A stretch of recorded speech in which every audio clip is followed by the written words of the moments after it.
Hi! இன்னைக்கு மார்கழி மாதத்தோட 10வது நாள். நமக்கு இன்னைக்கு காலம்பறையே எனக்கு 4 மணிக்கெல்லாம் ஸ்டார்ட் ஆயிடுச்சு. எந்திரிச்சு நான் ரெடி ஆயிட்டு வந்து, எப்போதும் போல எல்லா வேலையும் செஞ்சுட்டு இருந்தேன். நம்ம முருகருக்கு விரதம் இருக்கும்போதோ, அல்லது எந்த கடவுளுக்குனாலுமே நம்ம விரதம் இருக்கும்போது, கவுச்சி சாப்பிடல அப்படின்னா, நம்ம விரதம் இருக்கோம் அப்படிங்கிற மாதிரி நெனச்சுக்கிறோம், சொல்றோம். ஆனா அதுவும் உண்மதான். அது கூடவே சில விஷயங்களும் இருக்கு. அதெல்லாமும் தான் நம்ம ஃபாலோ பண்ணணும். நம்ம நல்லா கவுச்சி சாப்பிட மாட்டேன் அப்படின்னு சொல்லிட்டு வெஜ்ஜி சாப்பாடு நல்லா மூக்கு முட்டை சாப்பிட்டுக்கிட்டு 3 வேளை இல்லை 4 வேளை சாப்பிட்டுட்டு கண்ணா பின்னான்னு வாய்க்கு வந்த வார்த்தையெல்லாம் அடுத்தவங்கள திட்டிக்கிட்டு நான் வந்து காலம்பரையும் சாயந்தரமும் குளிக்கிறேன், பூஜை பண்ணுறேன், நான் சைவம் தான் சாப்பிட்றேன் அப்படிங்கிறது கண்டிப்பாக விரதம் கிடையாது. நம்ம உடல் அளவில் வெளி அளவில் எவ்வளோ சுத்தமாக இருக்கோமோ அதே மாதிரி மனதளவுலேயும் நம்ம சுத்தமாக இருக்கணும்.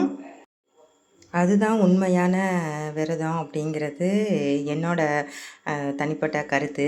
நம்ம விரதம் இருக்கும்போது மனசளவுல சுத்தமாக, உடல் அளவுல சுத்தமாக எல்லாமே இருந்து எப்போதுமே நம்ம முருகரோட நாமத்தை மட்டுமே பாராயணம் பண்ணி சோஸ்திரம், மந்திரம் அப்படின்னு சொல்லிக்கிட்டு நம்ம ஒரு வெளியில் எங்கேயாச்சும் அப்படி போகிறோன்னாலும் நம்ம ஓரளவுக்கு நம்ம மனசு முழுக்க முருகர் தான் நிறைஞ்சிருக்கணும். அந்த மாதிரி நம்ம விரதம் இருக்கும்போது நம்மளுடைய வேண்டுதல் எல்லாம் 100க்கு 100 கண்டிப்பாக நடக்கும்.